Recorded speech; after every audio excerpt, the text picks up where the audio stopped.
Sige. Guys, Sige, pangwa na sa imong fruits nga cherries. yan ang pagkuha sa mga tambis. Straight from the tree. Tutusukin natin siya. Wala kasi tayong dalang lalagyan. So, ganito na lang. Ulan. Improvise. Nag-ulan na ng mga tambis ay. Nasa yuta na. Huwag lalagyan pang taon niya. Nahuhulog mo sila.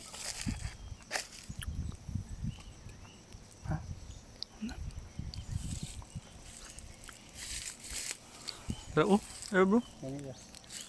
So, yung ani. Kung wala tayo sudlanan, this is the most Kato rin bro. impressive thing na pwede natin gawin. Ganito. Gamay man siya nga tambis. Kanito no, dali kanay pula-pula. So, yung ani, no.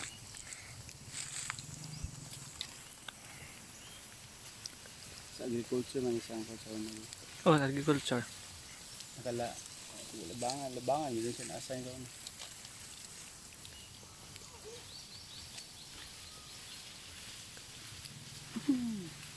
So, okay na to. Pwede na tayong umuwi. Thank you. Thank you kay Nanay Pilipa. Tatay Pilipo. Ano na? Talay. I-off na.